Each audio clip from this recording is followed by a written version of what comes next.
A gente só cresce na dor. É difícil crescer numa boa. A gente cresce na fé só pela dor.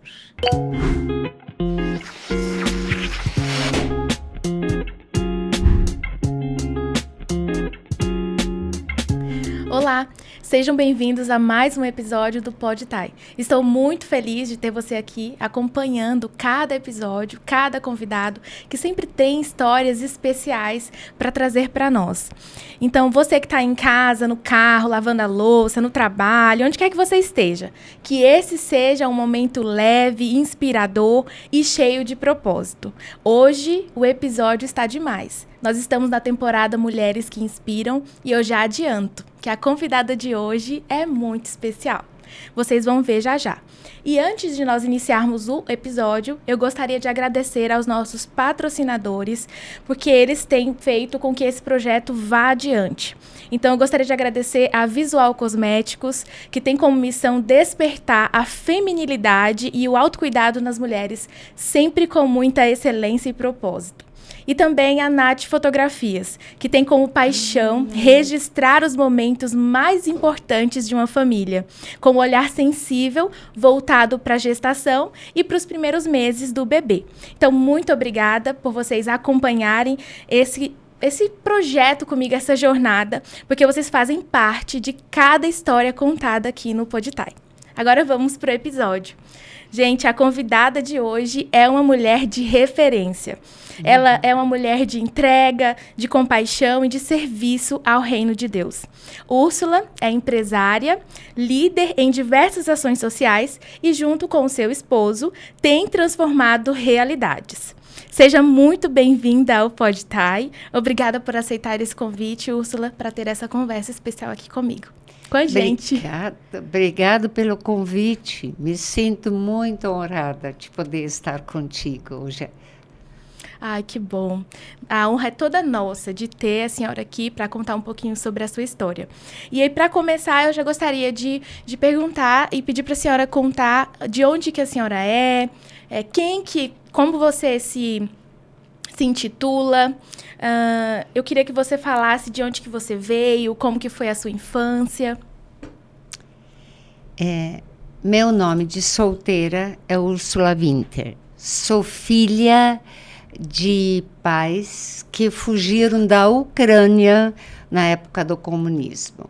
Então, minha mãe tinha 17, meu pai tinha 21, eles não se conheciam e realmente o comunismo é um horror. Meus pais fugiram de lá. Eles chegaram em Moscou, em torno de 16 mil pessoas. 8 mil pessoas receberam o passaporte e foram em direção da Alemanha, porque nós somos de origem alemã. Mas 8 mil pessoas foram colocadas em vagão de gado e mandadas para a Sibéria. Então, se Deus nos deu a possibilidade de sair, Ele tinha algo especial conosco. Nossa família chegando na Alemanha, a Alemanha estava quebrada, eles nos deram a possibilidade de ir para o Brasil. E eu digo, é o país mais lindo que existe no mundo. O nosso querido Brasil. Eles chegaram em Santa Catarina, depois foram a Curitiba. Eu sou a 10ª de 10 filhos. E eu nasci e me criei em Curitiba.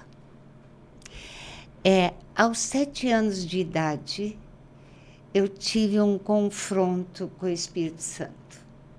Alguém me contou quem era Jesus e para o que ele veio. E eu me senti confrontada, digo, quero. Eu quero esse Jesus em minha vida.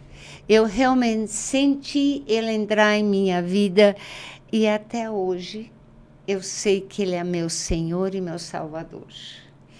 Aos 13 anos, eu me deixei batizar.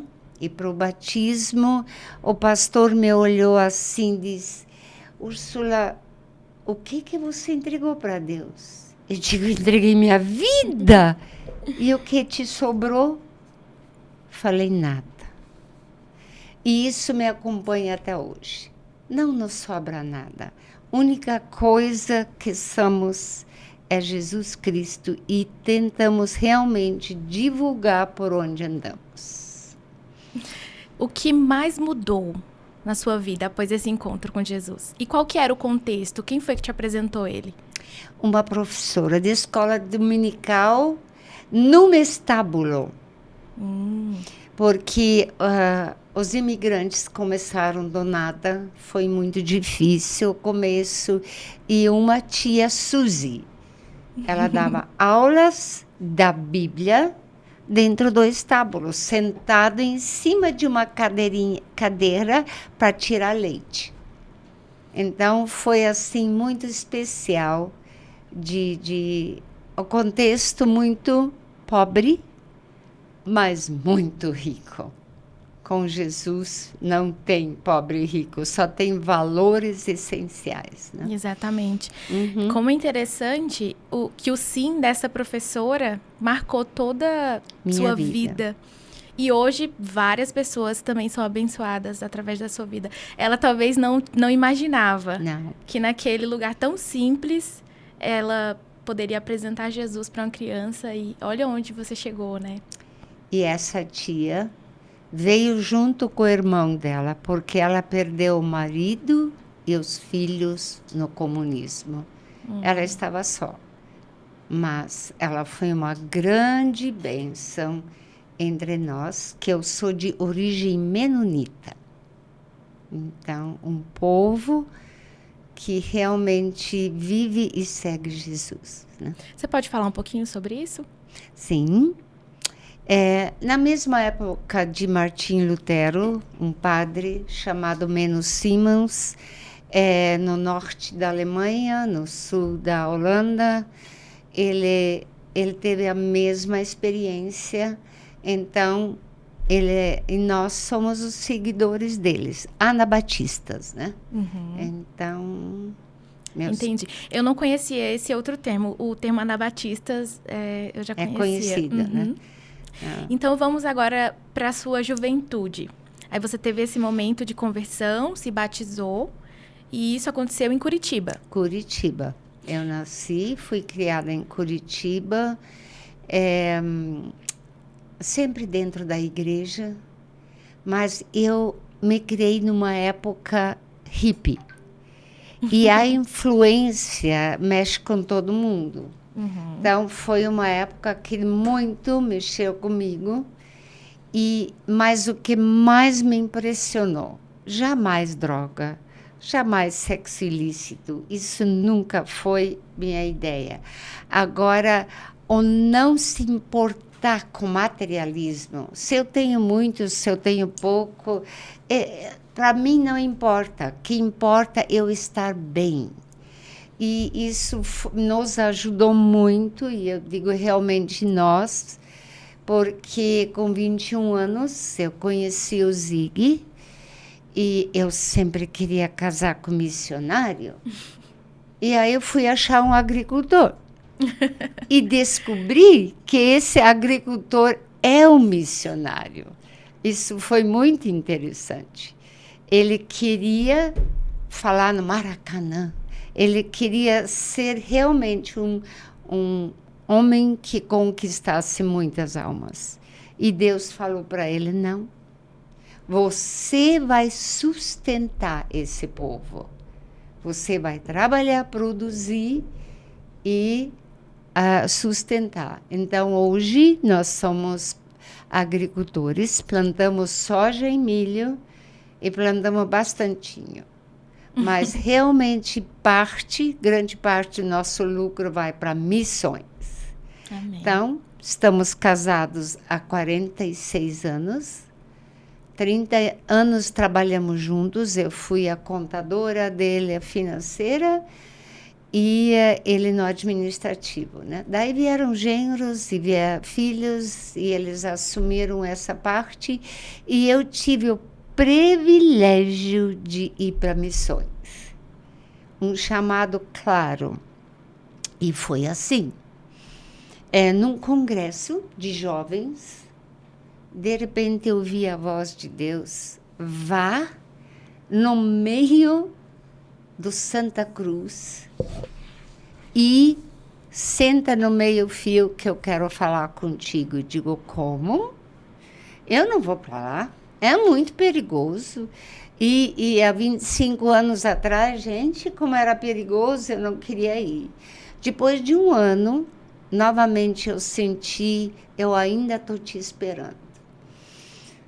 Eu peguei o carro, fui até a Santa Cruz, sentei no meio-fio e falei. Santa Cruz já aqui, Luiz Eduardo? Aqui, Luiz Eduardo. Eu falei, Deus, eu estou aqui. E ele só falou, cuida das crianças dessa cidade. Eu digo, as crianças dessa cidade, Deus tem muita criança, mas eu vou te mostrar o caminho. Vamos voltar aqui só um pouquinho. Sim. Vocês se conheceram na igreja? Não, no retiro de jovens. No retiro de jovens. Ah, claro. Mais comum impossível, né? E aí, depois disso, logo veio o casamento. E como que foi a vinda de vocês aqui para Bahia? Como eu estive em 1978 por um ano na missão no norte de Tocantins, em Araguacema, eu tinha me apaixonado por clima. Esse clima é maravilhoso. E meu coração ficou aqui no norte. Uhum. Então, nós voltamos, casamos, vivemos 22 anos lá. Mas, nesse meio tempo, em 78, compramos a primeira fazenda aqui, em Luiz Eduardo. Então vocês iniciaram o trabalho com a agricultura lá no sul. Sim. Para depois chegar aqui. Sabe quando ele iniciou a agricultura? Com 2 aninhos. Ah, já vem de família de agricultores. Nós somos filhos de agricultores, já de gerações. Né? Menonitas em si são agricultores. E a família dele também já tinha esse conhecimento de Jesus, sim, já era envolvido. Já. Ai, que bênção. Ele teve pais maravilhosos que o mostraram o caminho para o Senhor. Foi muito bom. Ele tem um irmão e eu estudei na escola bíblica com esse irmão. E esse irmão me dizia, você tem que conhecer meu irmão. Digo, pois é. Aí, quando eu conheci, me apaixonei por ele. Ai, que lindo. Então... E quanto tempo depois do casamento vocês tiveram o primeiro filho? 1 ano e 8 meses. A nossa primeira filha nasceu, a Maraike. E a senhora tem quantos filhos? Tivemos 5 filhos, 4 meninas e 1 menino, e perdemos 2 filhas. Uma faleceu, já nasceu com problema pulmonar e só viveu 5 horas. A outra, 10 anos depois, com 1 ano e 8 meses, caiu na piscina de casa. São faculdades de Deus.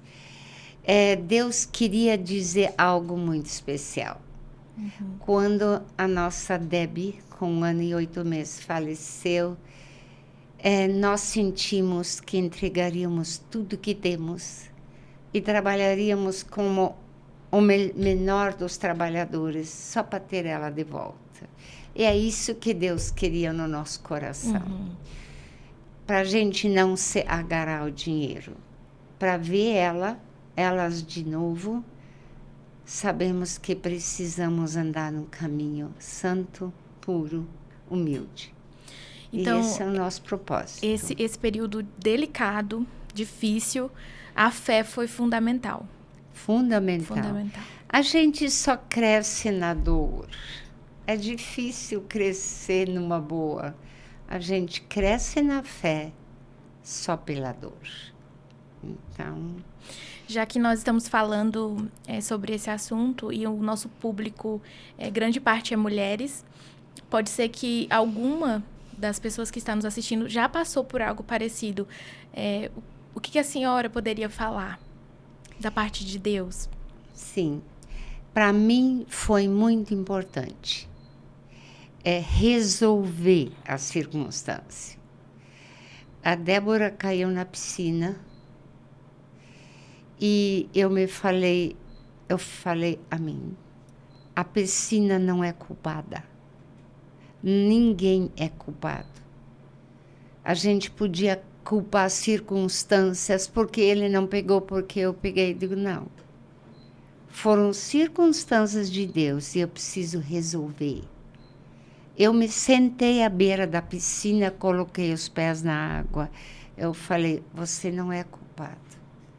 E eu não vou ter pavor de piscina a partir de agora. Eu sei que foi o caminho do Senhor. Foi muito difícil. Quando tiramos ela da piscina, eu peguei ela nos braços. Eu falei, Senhor, eu não te entrego mais uma. E eu senti bem claro, me entrega ela, que eu vou te dar amor por muitas crianças. E hoje temos o privilégio, no ano passado, de poder influenciar 100 mil crianças nas escolas. Uau! Começamos aqui em Luiz Eduardo e eu nunca quis sair daqui. Digo, Deus é aqui. E um dia Deus falou, alarga as estacas. Foi uma luta muito grande interna, alargar as estacas. Mas aí começamos um município e hoje estamos em 25 municípios, Bahia, Tocantins e Goiás. Capelania escolar.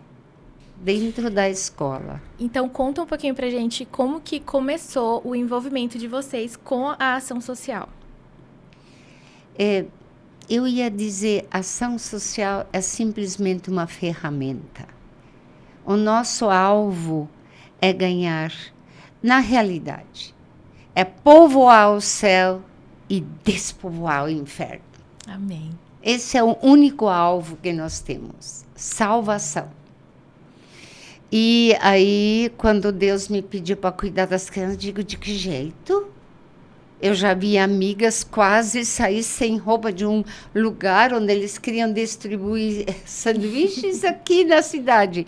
Eu digo, Deus, não dá. Ele falou, eu vou te mostrar o caminho. Uhum. E em março de 2011... Márcio Alexandre, um pastor conhecido nosso, ele diz, eu vou vir treinar vocês. Digo, treinar para quê? Treinar para capelania escolar. Eu digo, eu não quero escola, não. Já tinha ouvido falar sobre isso? Já tinha falado, ele já tinha me empolgado, só que eu digo, eu não. Uhum. Não tenho formação para isso. Ah, não. E Deus chamou ele para fazer o treinamento. Tinha 68 pessoas inscritas, vieram 32. Uhum.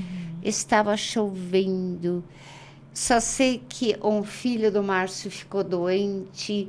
Foi uma guerra que vocês não imaginam. Quando ele foi embora, nós fomos lá no Amélio Gato, nossa primeira escola. E quando terminamos, eu ia entregar o data show para o diretor da escola. E ele me olhou, vai começar quando? Eu digo, começar o quê? Isso aqui. Sou meio cético, mas quero vocês aqui. Isso agora faz 14 anos. Uau. Que estamos nas escolas, todas as escolas da cidade. Mas nós somos formiguinhas. A gente só está aí para ser costa quente para professor, diretor, coordenador e ensinamos e ouvimos as crianças. Primeiro ao 5º ano, temos um material chamado Construindo Valores. Uma aula por semana. Uhum. Uma aula escrita debaixo da BNCC, tudo certinho. Tudo debaixo da lei. Tivemos um querido irmão, Guilherme Shelby, Sim. e ele é procurador-geral da República, Brasília, e ele nos ensinou. Entre nas escolas debaixo da lei. Tem muita brecha. Então, nós temos um treinamento para capelania escolar, debaixo da lei, protegendo a secretaria, protegendo a escola e nos protegendo, né? Então, a gente precisa de realmente ter liberdade. E hoje em dia temos muita liberdade em todas as escolas, 49 escolas. Que bom. Então, inicialmente, hoje a gente sabe que vocês têm outros projetos, outras frentes. Mas, então, o primeiro projeto foi a capelania escolar. Não, a capelania escolar foi o meu projeto aqui na cidade. O projeto do meu marido foi projeto Vida Nova. É projeto de andarilhos, de meninos de rua, de centro de recuperação. E hoje a Cristolândia veio nos ajudar e nós construímos um lugar e temos a Cristolândia. Esse é o coração dele. Ele ama fazer isso. No que eu posso, eu apoio. E eu amo prevenir. Eu amo prevenir. São duas frentes, né? Duas completamente frentes diferentes. Mas, assim, a capelania, ela tá na base, né? base, Trabalhando ali no coração das crianças. E a Cristolândia, eu diria que ela também está demonstrando o amor, né? De Jesus, o cuidado. Mas ela remedia, né? Isso. E nós... De recuperação. De recuperação. De recuperação. E hoje, qual é o público que ela atende, a Cristolândia? Não, todos os drogaditos, como dizem os adolescentes da escola. Todos os noiados, tá? Todos os que precisam de libertação. É um trabalho árduo. Sim. E não é fácil, mas é maravilhoso quando a gente encontra alguém na rua e diz: Ziggy, obrigado por você me acolher. Hoje eu sou um homem livre, tenho minha família. Então, isso... E eu amo Jesus. Então, essa é a essência, Sim. né? Então, é muito gostoso. E hoje, para ser atendido pela Cristolândia, as pessoas, elas podem ir lá. Podem ir lá? Sim, sem problemas. Entendi. E hoje vocês também têm algum trabalho que faz a busca dessas pessoas? Nós entregamos isso à Cristolândia, tá? Então, o meu foco é capelania escolar. Eu amo as escolas. Aqui na cidade somos em 35 pessoas, capelães e tudo que precisamos, fazemos vídeos, trabalhamos. E em toda a Bahia somos mais de 200 capelães, Bahia, Goiás, tudo junto, né? Muita gente envolvida. Então, é trabalho voluntário, é voluntariado. Você pode dar um dia, uma manhã, uma hora, que você, sendo treinado, pode ir à escola e escutar a criança. Então, já que a gente está falando sobre isso, como que o pessoal de casa pode contribuir com a capelania escolar, se voluntariando? Se voluntariando. Nós precisamos muito de gente que tem um coração para ouvir a dor da criança, a alegria da criança, mas também do professor, do diretor, do porteiro, da faxineira. Nós atendemos todos. É realmente um trabalho para toda a escola, né? É um projeto para toda a escola. Toda a escola. E pode ser a dúvida de alguém. É preciso alguma formação para se voluntariar? É preciso ser da área da educação? Não, né? Preciso realmente ter Jesus como Senhor e Salvador, porque a gente entra na escola sem igreja e sem religião, mas com Jesus e o reino de Deus. E o reino de Deus é maravilhoso trazer à escola. Então, você precisa ter isso no coração e realmente um chamado de Deus para fazer isso. Porque sem chamado você não aguenta. Há muita dor. Nós temos muita dor, mas é o Brasil inteiro.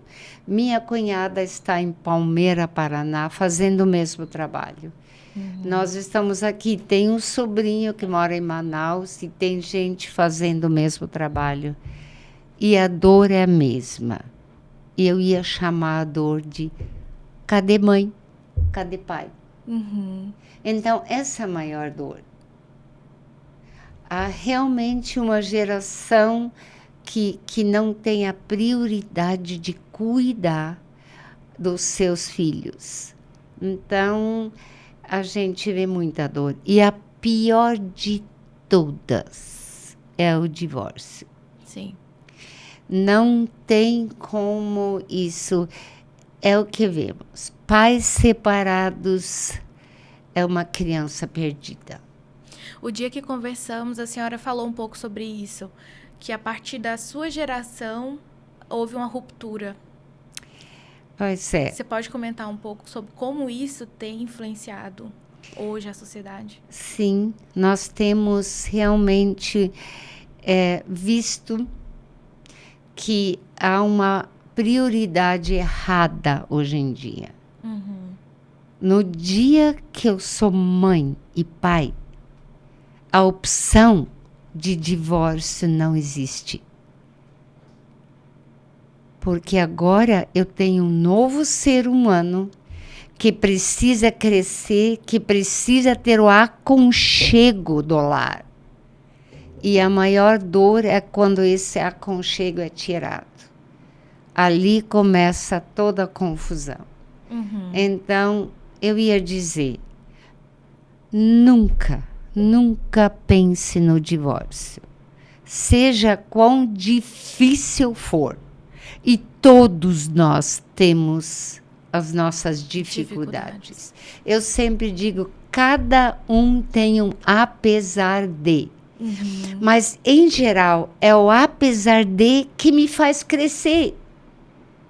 Então, hoje eu tenho 70 anos. E olhando para todos onde houve entre amigos, familiares, houve divórcio, é uma destruição da próxima geração. É difícil a próxima geração se achar quando não teve a segurança de ser criado num lar. E eu digo 50% da educação é as crianças verem papai e mamãe se amam. Se papai e mamãe se amam, é 50% da educação feita. Então, esse aconchego, esse ninho, né, é a essência. E no dia que eu tive meu primeiro filho, as prioridades mudam.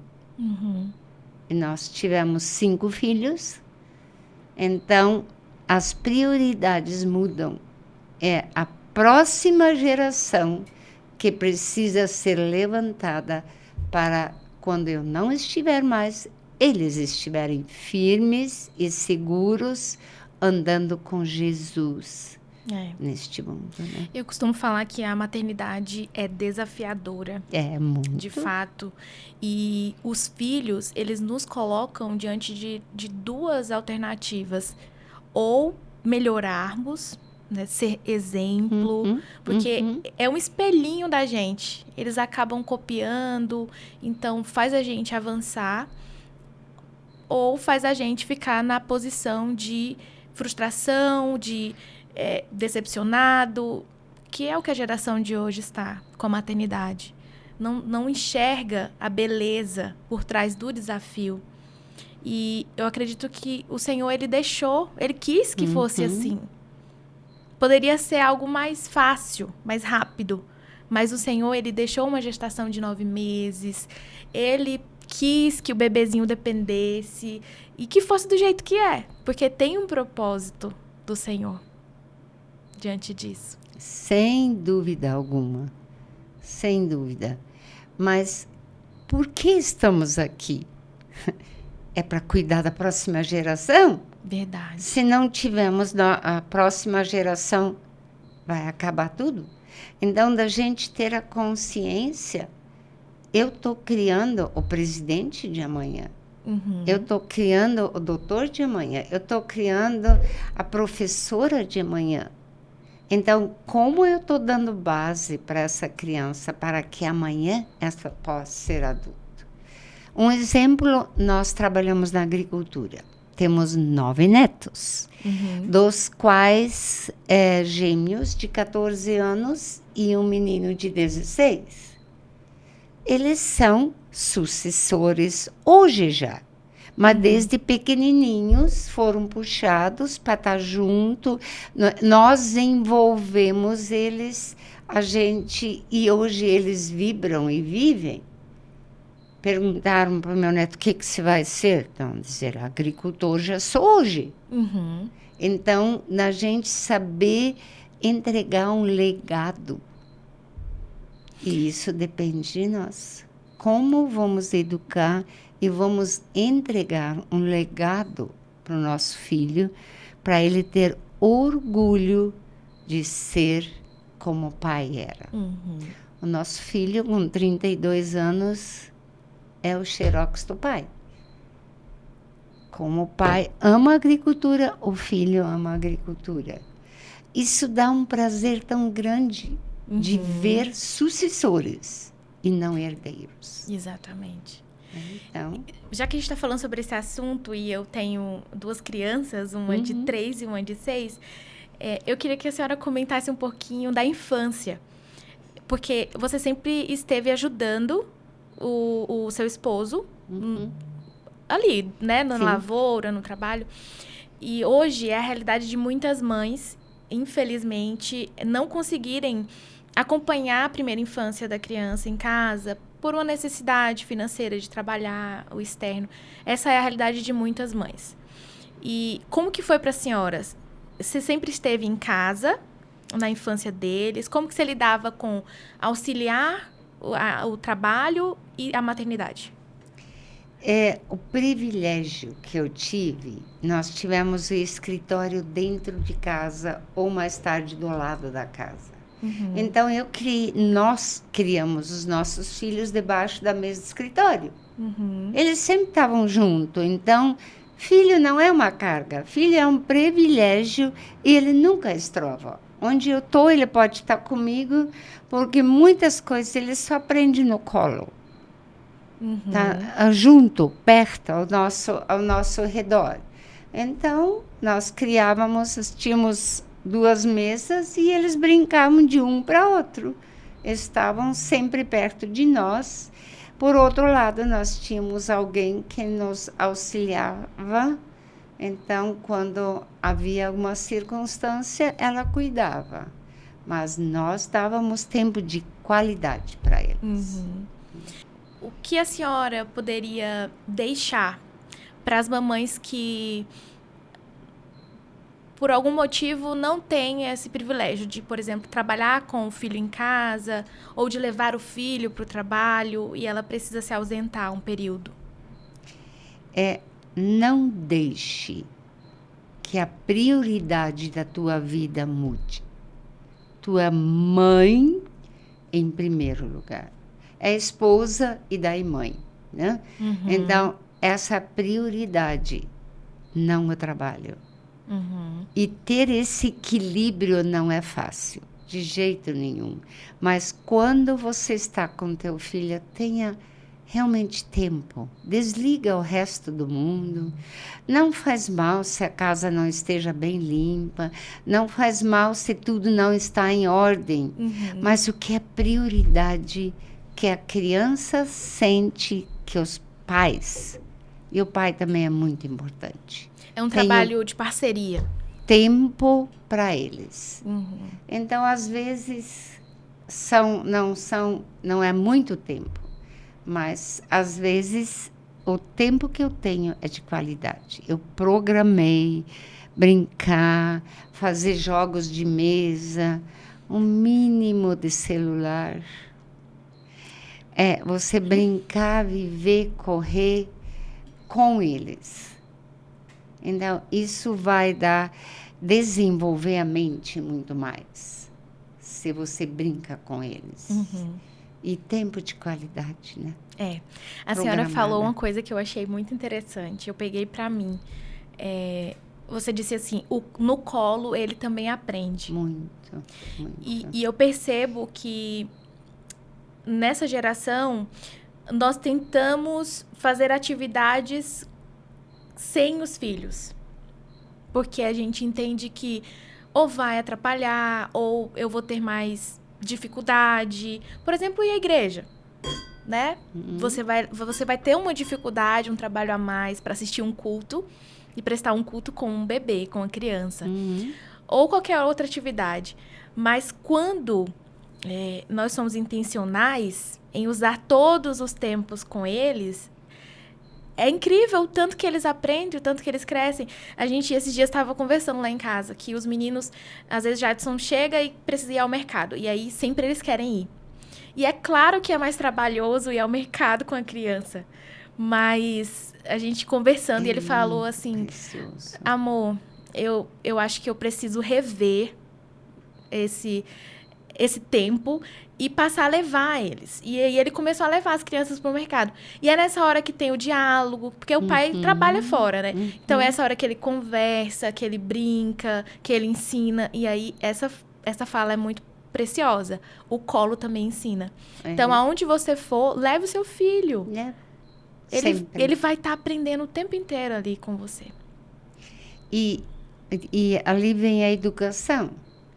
A criança quer comprar tudo e você diz, isso não dá. Nunca, jamais diga, não tem dinheiro. Porque isso vai deixar uma criança rebelde. Diga para a criança, não é momento. Hoje não. E seu não é não, e o sim é sim, 50% da educação está feita.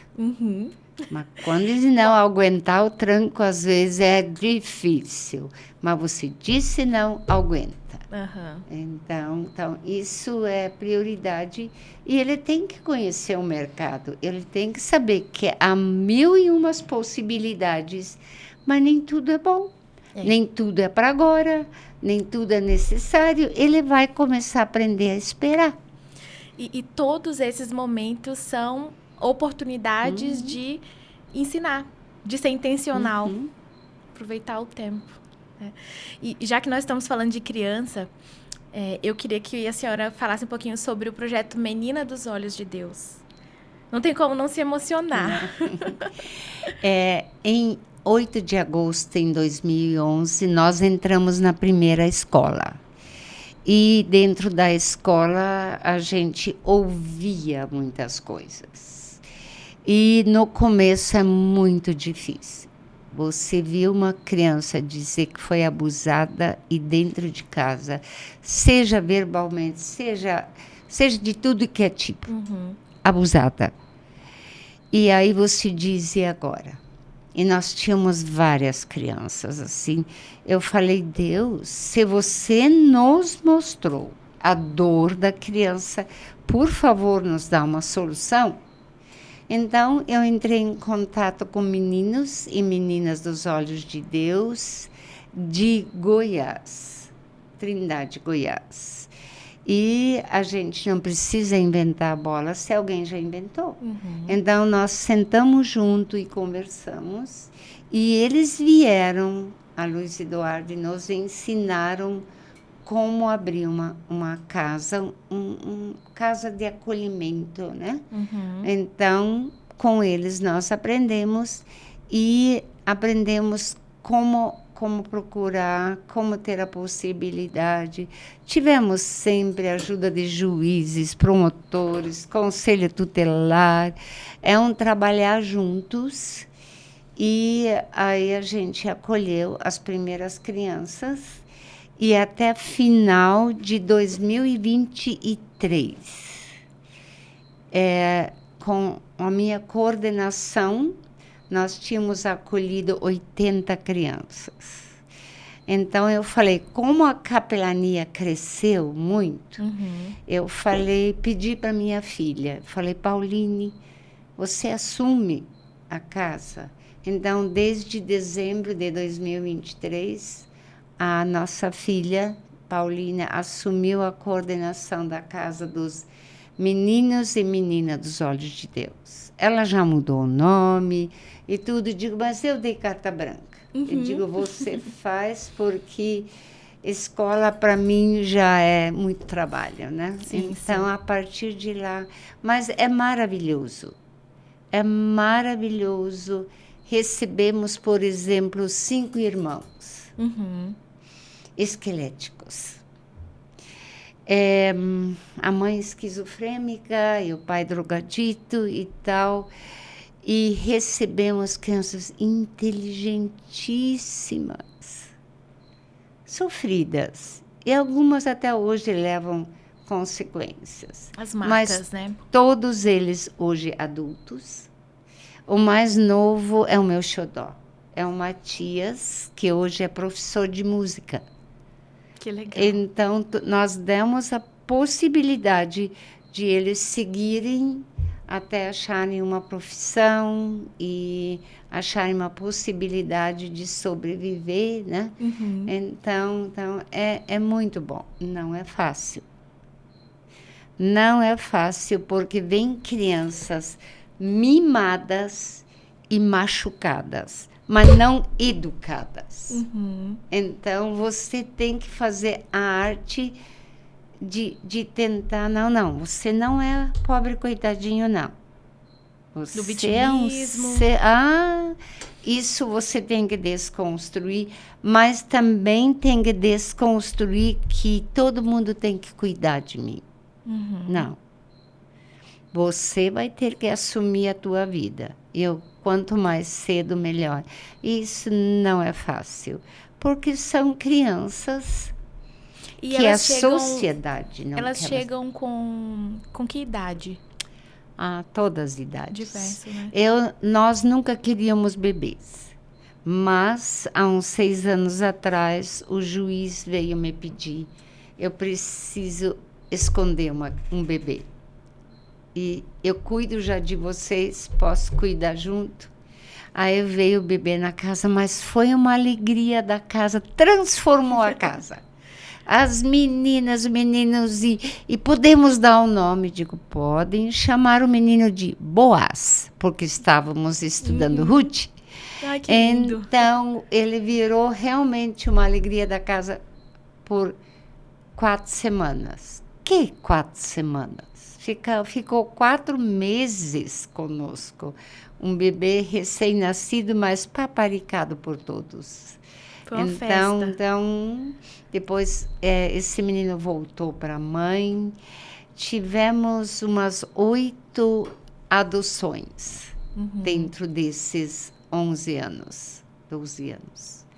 Sim, realmente crianças que é tirado o poder pátrio, né? Então, são liberadas para adoção. E tivemos uma adoção, preciso te contar. Tínhamos 2 meninas lindas, uma de 9 e uma de 11. E a gente notou, essas precisam de pai e mãe. Foi tirado o poder pátrio. Me chega um casal. E você não imagina, querida. Quando a menina olhou para a mulher olhou para a menina, cara de uma, focinho da outra. Uau! A cara da mãe. Todo mundo ao redor. Até a promotora disse, mas não é possível. Parecida com a mãe, né? Então, ela tive 9 anos. Essas meninas foram junto com os pais para São Paulo, e até hoje a gente ganha cartas delas, Tem né? contato então, ainda? Sempre. A Que mãe coisa da boa. casa, porque é pai e mãe, né? Então, a mãe da casa tem contato com todos que passaram por ela. Tá? Legal. Então, assim, só para eu entender um pouco melhor, essas crianças, elas chegam e existe um casal que cuida como pai e mãe. E lá dentro, como uma vida É uma normal. família normal. Uma família normal. Com Normal. regras, horário para chegar, para sair, como que, Tudo. que acontece? A gente quer mostrar para as crianças o que é família. A essência da vida, a célula da vida, da sociedade é a família. Então, para que realmente a criança entenda o que é família, é preciso de pai e mãe. Às vezes vem uma tia, um tio, vem ajudar, mas tivemos problemas que sempre tinha gente que queria ajudar. Eu digo, nós só pegávamos 10 a 12 crianças, não mais. Então, é uma família, tá? Então, o sentimento de família. Então, gente queria ajudar. Eu digo, por que você não vai ajudar teu vizinho? É uma família e nós somos família. Somos diferentes, sim, mas queremos que a criança entenda que é uma família. E tivemos casos de mães querer levar o filho dele para mostrar que ele tinha uma família e não estava num lar desse jeito. Nossas crianças ficavam humilhadas, choravam depois, né? E a partir disso eu proibi a visita. Só gente que anda conosco, né? Mas para visitar não, porque em geral queriam ensinar alguém às custas. Entendi. Da criança, né? E a ideia do projeto é completamente diferente. É acolhimento. Isso, e é manter ali eles num clima familiar mesmo. Então, um vínculo. E nós nunca pedimos para ela chamar de mãe e pai. E a maioria chama. Então, Deus. não é pedido. É tio e tia, tá? Mas a maioria diz, mas você é minha mãe, você é meu pai. Então, a gente libera, né? Mas nunca incentivamos. E esse projeto em especial, o Menina dos Olhos de Deus, tem alguma forma que as pessoas elas podem auxiliar esse projeto? Tem a Associação Arnoep, que é bom, é fácil de achar. Se comunicar com eles e eles vão direcionar, pode ajudar financeiramente, ou nós temos meninas adolescentes que precisam fazer um curso, precisam achar um caminho de uma profissão, e muitos deles são crianças que querem fazer algo com as mãos, né? Então, às vezes, são crianças machucadas demais para estudarem adiante, né? Mas temos agora um menino se formou em engenharia eletrônica, então ele já está formado. Que bacana. E o da música está se formando ano que vem, então a gente acompanha eles. Tá? E só mais uma dúvida. Essas crianças, algumas perderam o poder pátrio. Muitos. E aqueles que ainda... alguns ainda têm contato com as famílias originais? Quando há possibilidade, a gente sempre fomentou isso. Contato com mãe, vó, tio, o pai. E, inclusive, nós tentamos ajudar esses pais. Então, novamente, o exemplo dos meus 5. A mãe, nós ajudamos a mãe demais. Hoje ela é uma mulher saudável, cuidada, né? Ela não teve mais condições de criá-los, mas ela está curtindo os filhos. Eles estão perto dela. Então, a gente sempre tenta segurar vínculo quando há possibilidade. Mas, em geral, quando eles chegam, é porque já não acharam nenhum parente, nada que pudesse cuidar. Entendi. Então, já são crianças realmente a escória da sociedade. Sim. E são pérolas. Você não imagina. Elas vêm que nem uma conchinha. Ela, às vezes, está quebradinha, às vezes está suja. Mas quando você vai cuidar dela, e no dia que você abrir o coraçãozinho dessa conchinha, você vai achar uma pérola dentro. É Eu isso posso mesmo. dizer todos os que passaram por nós e puderam ficar. Alguns foram devolvidos. A gente chorava, mas os que puderam ficar são todas pérolas que nós colhemos e hoje devolvemos para a sociedade. É amar como Jesus ama, é enxergar como Deus enxerga, né? E esse nome é lindo por si só. Menino e menina dos olhos de Deus. Muito bonito. É emocionante. A origem deles é Nepal.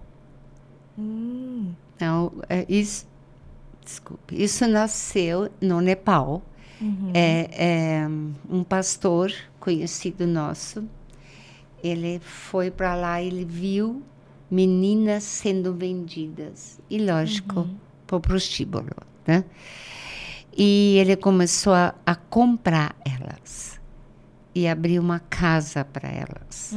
Então, hoje é um projeto muito grande, seja Nepal, Índia, em vários lugares. Hoje Nós no temos... Brasil, então, tem esse trabalho aqui, tem em Trindade, Sim. a senhora comentou, sim. e tem outros estados. Tinha mais de 10 casas, mas o governo nos complicou.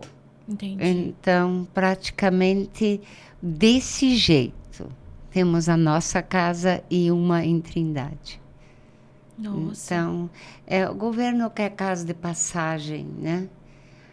Que aí já é um outro formato. Outro formato, né? Então, a gente preferiu em si adotar elas, né? Não formalmente, que não dá, mas realmente cuidar delas para elas seguirem o caminho e ter contato depois também. Então, eles continuam vindo visitar a casa, voltam e vão passeando conosco. Dito isso, desses projetos, existe algum testemunho marcante que você possa compartilhar com a gente? Algo que, assim, o Senhor confirmou naquele momento que vocês estavam no centro da vontade dele, estavam fazendo exatamente o que ele tinha colocado lá no coração de vocês anos atrás. Eu sei que são vários. Só um pouquinho que eu fiquei com a senhora. Você já me contou vários. Mas, assim, tem algum marcante?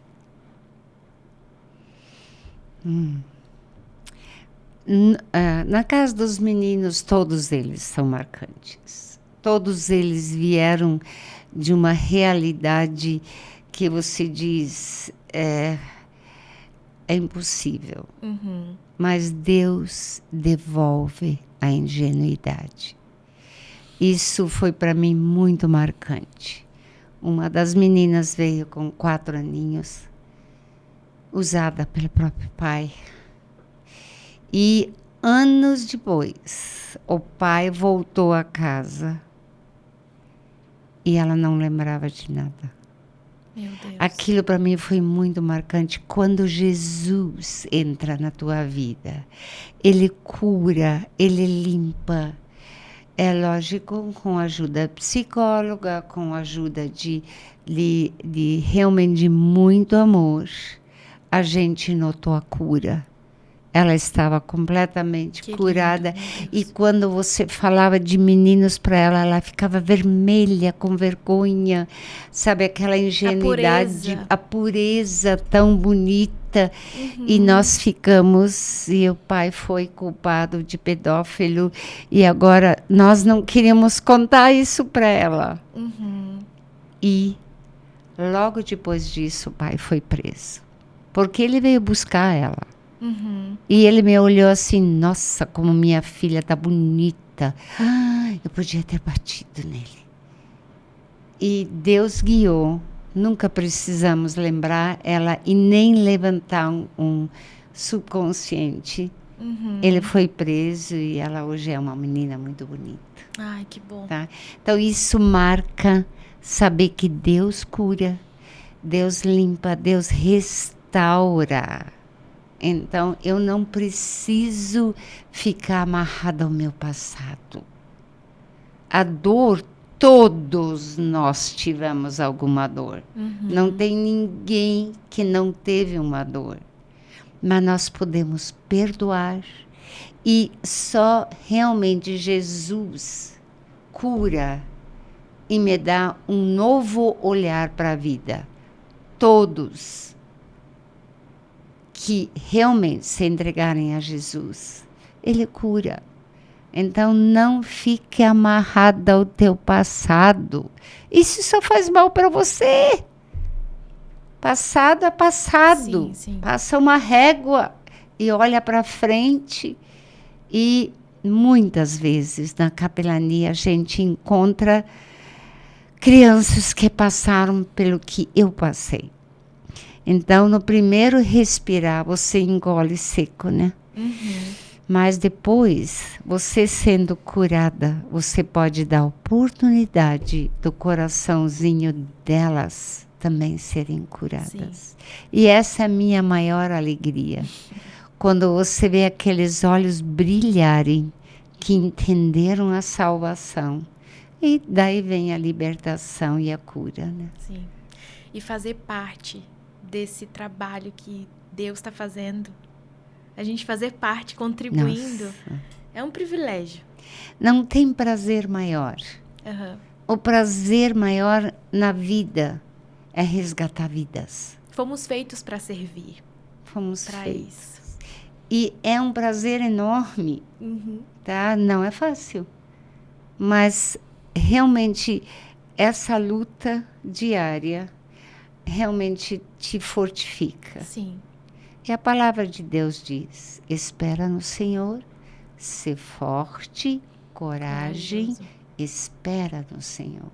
Isso. Então, sempre ter essa certeza que diz no verso anterior, uma coisa eu tenho certeza, eu verei a bondade do Senhor na terra dos viventes. Amém. Com essa certeza eu tenho que viver que eu irei.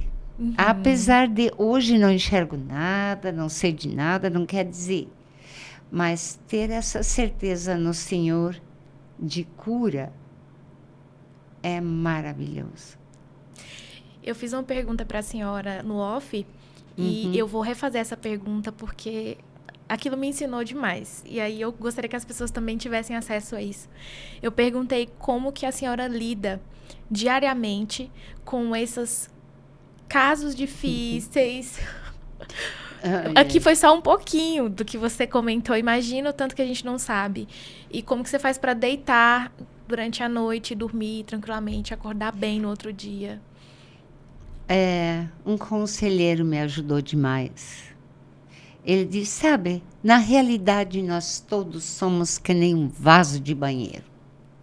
Recebemos cacacas o dia todo. E chega de noite, você diz, Jesus, puxa a descarga, me faz esquecer tudo que eu devo esquecer.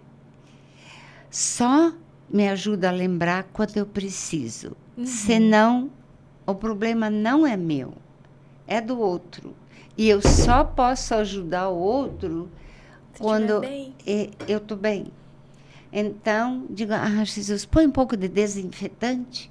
Aí eu acordo de manhã feliz, alegre, que Jesus tira. Sim. E Ele faz esquecer. Isso eu acho maravilhoso. Quando a gente vê alguém com quem você carregou uma dor e você não lembra da dor. Esse é o maior presente. Sim, sim. Viver livre, leve. É. Mas só com Jesus. É uma capacitação que o Senhor faz em nós. É só por meio dele, só por meio do Espírito Santo. Só. É. Só. Uau. Não tem outro caminho. Só Jesus. E o reino dele, e quando você vê o reino chegar em uma escola, então nós estamos lá no interior, lá o que eu amo, e lá no interior da Bahia, sabe? Lá em Ibipeba, No fim de Ibipeba tem sempre essas pequenas povoados, esses povoados. Chegamos a um povoado, eu olhei para cima, Jesus, tu já pode voltar. No fim do mundo eu já cheguei. Sabe, a impressão que você está chegando realmente no fim do mundo. E você vê o coração aberto, o coração amoroso. Eu estou apaixonado pelo interior da Bahia. Um povo fantástico. A sede por Deus. A sede por Deus, a sede por coisas corretas. Apesar de nós temos uma educação nas escolas que anos foram negativos. Sim, sim.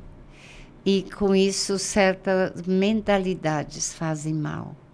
E quando a gente precisa restaurar a visão, a verdade e realmente valores. Sim, sim. E os valores só são da Bíblia, né? Então, ensinar esses valores, a alegria vem ao coração. Isso. A senhora defende muito a ideia de Jesus e o reino de Deus, sem levantar denominação, sem levantar religião, e eu acho isso fantástico. E eu acredito que muitos cristãos, muitos crentes, às vezes não compreendem o reino de Deus como algo para a Igreja de Cristo no mundo, não para minha denominação.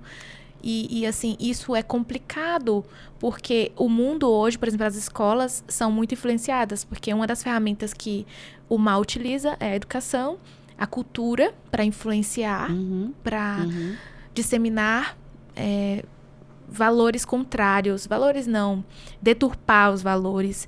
E quando a igreja ela fica presa a esse entendimento de igreja, de quatro paredes, de denominação, de religião, de legalismo, de regras humanas, isso atrapalha que o evangelho avance.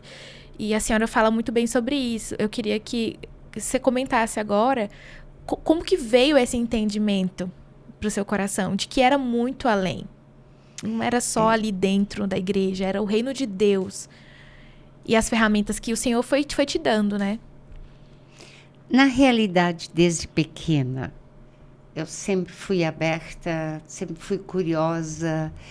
Eu quero deixar uma coisa bem clara. Nós precisamos em casa, nós precisamos uma igreja, nós precisamos, e todos os que trabalham conosco na capelania precisam ter a assinatura de um pastor, de um líder religioso para trabalhar. Então, a comunidade de fé é importante. Preciso ter.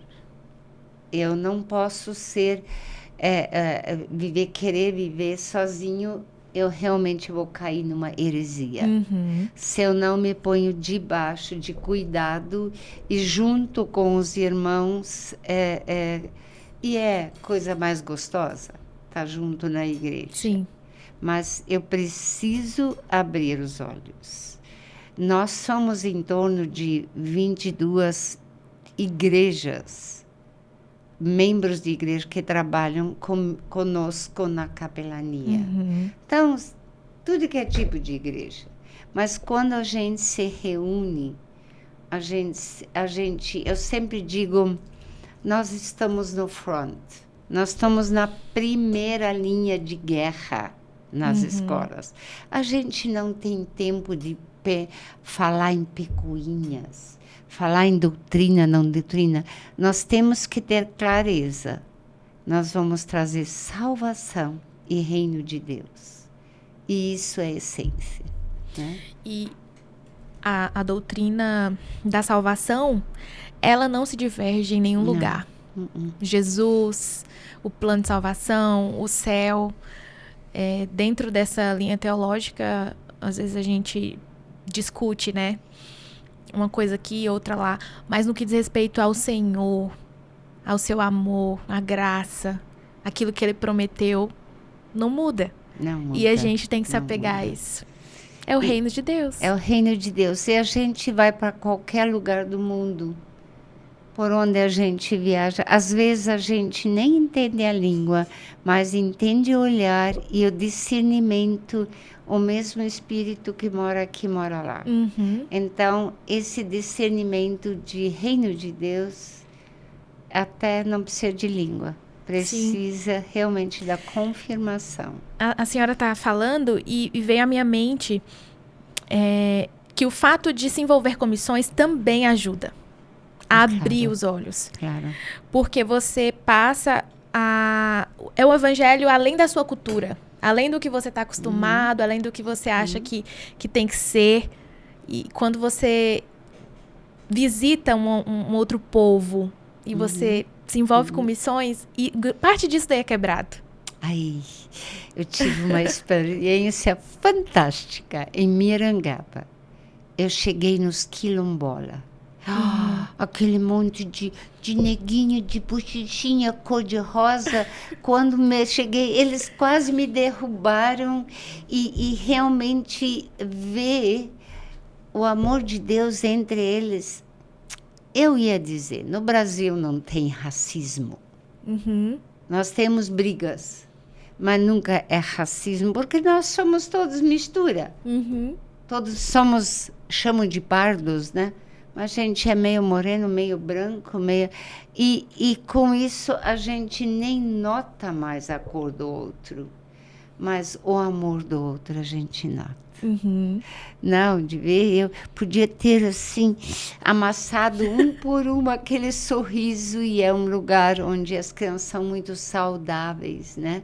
Então, a gente curte demais. Eu digo, são meus neguinhos. Muito calorosos. E esses dias eu falei, digo, eu sou racista. É? Eu digo, eu só gosto de neguinho. Alguém me falou, como assim? Isso não é racismo? Eu digo, como não? Comentado racismo, é só branco contra negro. Digo, não, racismo é tudo com quem eu não quero conviver. Uhum. Mas quando eu falei na brincadeira, porque estavam todos eles ao meu redor, e digo assim, é a coisa mais linda, né? Sim, sim. Mais É linda. verdade. Ver reino de Deus, não tem cor, não tem raça, e... Um só espírito, um só coração, um só corpo. É isso que Deus proporcionou para nós. Amém. E como que é servir em família? Estamos já caminhando para o finalzinho, mas eu queria que você comentasse como que você e seu esposo se complementam ali no ministério e nos projetos. E como que é servir assim em família? Quando nós namorávamos, eu fui 1 ano para Araguacema e ele me enviou. E ele estava muito feliz que podíamos servir. Então, para nós nunca teve dúvida. Número 1 é servir, número 1 é missões, número 1 é viver o reino de Deus. Então, vieram os filhos todos, eles estão conosco. Moramos até todos na mesma fazenda. Ai, que delícia. Sim, nós moramos aqui, dá 15 quilômetros daqui, na Fazenda Vitória. Então, moramos juntos e todos o mesmo coração de missões. Muito os bom. Os 2 genros e a nora. Maravilha. Missões. Que mensagem você gostaria de deixar para as mulheres que te ouvem hoje e talvez estejam esperando um momento ideal para viverem os seus chamados, para cumprirem aquilo que o Senhor deseja? Eu ia dizer uma coisa. Nunca é tarde para começar. Eu comecei a tocar saxofone aos 64 anos e essa semana eu toquei na igreja. Tá? Eu solei. E faça atividade física. Para mim, a vida resgatou. Hoje, eu faço calistenia, eu faço pirueta, eu fico de ponta cabeça. Gente, nunca é tarde para começar. E rumo aos 120 anos. Isso aí. Não tenham medo de viver Não tenham medo de realmente fazer coisa que você nunca fez. É maravilhoso. Eu sonhava com 15 anos tocar saxofone e com 65 eu estou tocando. E daí? Nunca deixa teu sonho morrer. É isso mesmo. Sempre faça ele realizar junto com Jesus e para a honra e glória dele. Amém. Amém. Eu queria, assim, agradecer. Eu ficaria horas conversando com você. É sempre bom, a gente sempre aprende do início ao final. Eu aprendo. E eu queria agradecer mais uma vez por você ter aceitado o convite de estar aqui. Eu tenho certeza que muitas pessoas vão ser abençoadas com a sua história. Amém. Não, o prazer foi todo meu. É muito gostoso papear. Tá? Então, eu gosto muito disso e muito obrigada pelo privilégio de hoje estar aqui. Ai, que bom. E ainda mais falar sobre Jesus. Não, só Jesus. A maior paixão, né? É, a maior paixão da minha vida. Ah, que bom. Gostaria de agradecer você que acompanhou o nosso episódio até o final. Gostaria de pedir que você deixasse um comentário falando qual a parte mais chamou a sua atenção, o que Deus tocou no seu coração, porque esse é o objetivo do PodTai, é trazer mensagens que edificam, que inspiram, e que você curta esse episódio, compartilhe para o máximo de pessoas que você puder, para que outras pessoas também sejam abençoadas. Eu vou deixar na descrição do vídeo as redes sociais dos projetos que nós falamos aqui, para que você entre, conheça, compartilhe, colabore da forma que você puder. E é isso. Esse foi o episódio de número 3 da temporada Mulheres que Inspiram. Te espero no próximo. Tchau! Tchau!